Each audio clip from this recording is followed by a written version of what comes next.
మీద నేనే మాట్లాడినా, శ్రీనివాస్ యాదవ్ గారు మాట్లాడాం.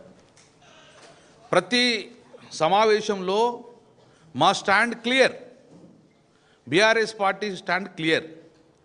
జీవో ద్వారా ప్రక్రియ జరగదు, జీవో ద్వారా ఎన్నికలు 42% రిజర్వేషన్ బీసీ రిజర్వేషన్తో పాటు ఎన్నికలు జరగవు. ఇది ఇందిరా సహాని కేసులో సుప్రీంకోర్టు డైరెక్షన్ ఉంది. 50% మించి చేయాలనుకుంటే దానికి ప్రొటెక్షన్ కోసము డెఫినెట్గా రాజ్యాంగ సవరణ జరగాలి. 9వ షెడ్యూల్లో చేర్చిన ప్రొటెక్షన్ వస్తుందని చెప్పేసి ఫస్ట్ నుంచి బిగినింగ్ నుంచి మా పార్టీ ఇదే లైన్లో ఉన్నది. దానికి అనుగుణంగా కేసీఆర్ గారు, కేటీఆర్ గారు ఆదేశానుసారం వేదిక మీద అందరం కూడా స్టడీ చేసినందుకు తమిళనాడు కూడా వెళ్ళడం జరిగింది. తమిళనాడులో స్టడీ చేసిన డాటా మొత్తం మా దగ్గర ఉంది. అసెంబ్లీ సమావేశం క్లియర్ ఇవ్వడం జరిగింది. ముఖ్యమంత్రి గారు రేవంత్ రెడ్డి గారు 40-50 సంవత్సరాల నుంచి మోసం చేస్తున్న ఈ కాంగ్రెస్ పార్టీ ఈసారన మోసం చేయకండి, మమ్మల్ని అన్యాయం చేస్తే సహించము, అవమానం చేస్తే సహించము, అన్యాయం చేస్తున్న సహిస్తున్నాం కానీ అవమానం చేస్తే సహించము, ఈరోజు 40% ఇచ్చే బాధ్యత మీదే అని చెప్పడం ద్వారా 40-50 సంవత్సరాలు మోసం చేసినాం కదా, ఇంకొక సంవత్సరం మోసం చేస్తే ఏందనే విధంగా ఈరోజు మమ్మల్ని అవమానం చేసే దిశగా ఈరోజు 42% జీవో ఇవ్వడం, అది కోర్టులో నిలబడదని చెప్పి ముఖ్యమంత్రి గారు తెలుసు, వాళ్ళ మంత్రివర్గానికి తెలుసు, ప్రభుత్వానికి తెలుసు, రాష్ట్ర ప్రజానీకానికి అందరికీ తెలుసు అది నిలబడదని. నేను అసెంబ్లీలో అదే చెప్పాను, నిలబడదంటే పిల్లి శాపనార్థాలు పెడతానమని ఒక మంత్రి లేచిండు, ఇంకో మంత్రి మాట్లాడు పాజిటివ్గా ఆలోచించు అన్నాడు. మేము పాజిటివ్గానే ఆలోచించడం కాబట్టి మాకు అవమానం జరగద్దని చెప్పి మీకు 2-3 సూచనలు చేశాం. ఈరోజు జరిగింది ఏంది? ఈరోజు హైకోర్టు చట్ట ప్రకారంగా, సుప్రీంకోర్టు డైరెక్షన్ ప్రకారం, ప్రజాస్వామ్యబద్ధంగా, రాజ్యాంగబద్ధంగా ఈరోజు కోర్టు స్టే చేయడం జరిగింది. నోటిఫికేషన్ ఈరోజు నోటిఫికేషన్ ఇచ్చింది ప్రభుత్వం.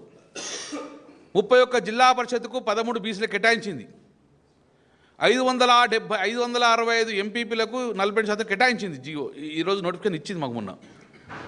ఈ నోటిఫికేషన్ ద్వారానే ఎన్నికలు జరగాలని చెప్పి మేము ప్రధాన డిమాండ్ పెడుతున్నాం. మేము ఈ డిమాండ్ తప్ప వేరే డిమాండ్ ఒప్పుకోదు బీసీ సమాజం. గతం నుంచి నేను ఒకటే చెప్తున్నాం, అసెంబ్లీలో చెప్పడం జరిగింది.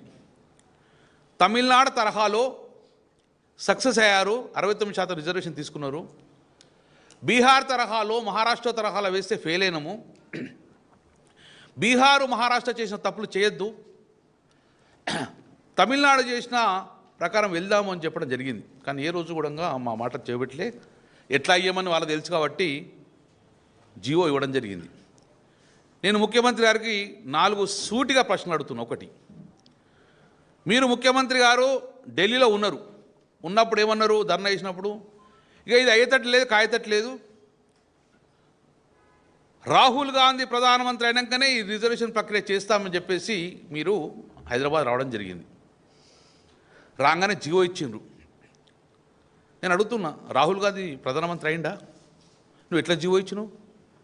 రాహుల్ గాంధీ ప్రధానమంత్రి అయిన తర్వాతనే ఈ జీవో 40% వీళ్ళకు చట్టబద్ధత చేస్తా, అప్పుడే రిజర్వేషన్లు ప్రక్రియ జరుగుతుందని చెప్పేసి నువ్వు మరి రాగానే జీవో ఇచ్చినావు కదా, రాహుల్ గాంధీ ప్రధానమంత్రి కాలే కదా, అంటే జీవో ఇస్తే చెల్లదని మీకు కూడా తెలుసు కదా, జీవో ఇవ్వడంలో అర్థమైంది అంటే మమ్మల్ని మోసం చేసింది కదా. సూటి ఒకటే ప్రశ్న అడుగుతున్నావు.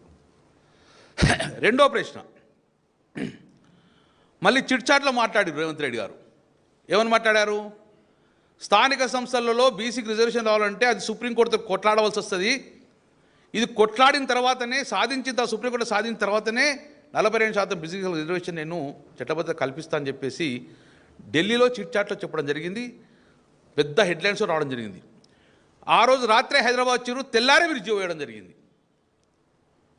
మీరు ఆ రోజు ఒక రోజు తర్వాతనే జీవో వేయడం జరగడం వల్ల మళ్ళీ ఏమనుకున్నది, ఈ జీవో ఎట్లా నిలబడది, మళ్ళొక్కసారి వీళ్ళ గొంతులు వద్దాం, గద్దెనెక్కినాం, కామన్ డిక్లరేషన్ చేసుకున్నాం, ఇక నా ముఖ్యమంత్రి పదవి దిగుతుందా, వీళ్ళు గద్దెనెక్కిన వీళ్ళ గొంతు కొత్త సరిపోద్ది అని చెప్పేసి చెల్లని జీవో ఇవ్వడం జరిగింది. నెంబర్ 3,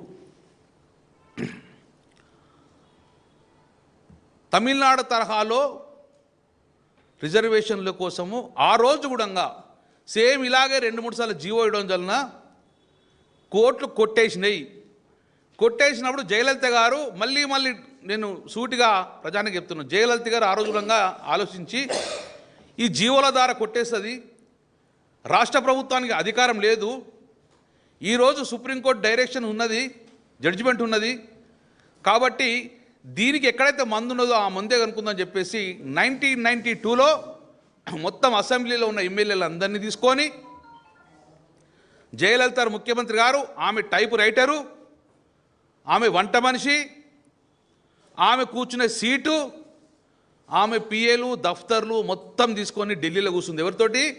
ప్రతిపక్ష ఎమ్మెల్యేలతోటి, అధికారులతో పోయి ఆ రోజు పివి నరసింహారావు గారి ఆఫీస్ ముందు కూర్చొని ఒకటే డిమాండ్ పెట్టింది, మా